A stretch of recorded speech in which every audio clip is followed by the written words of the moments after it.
Прва безусловна позитивна нота од Турција. Нема пречка, односно проблем за ратификација на протоколот за вашето членство во НАТО, порачува турскиот заменик министер за надворешни работи Фарук Кајмакџи во интервју за МИА.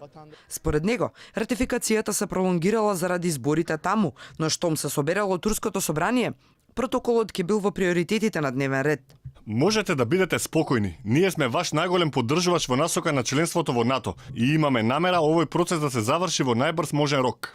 За разлика од неговиот колега Хулуси Акар, министер за одбрана, кој на почетокот на април предупреди дека во Македонија постојат структури на организацијата ФЕТО, а тоа им штетало на односите на двете земји.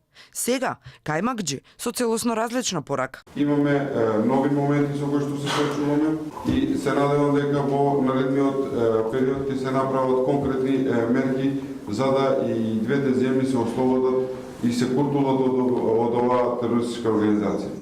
Борбата на Северна Македонија против ФЕТО е многу значајна од аспект на Турција, а и многу значајна и за еднината на Северна Македонија.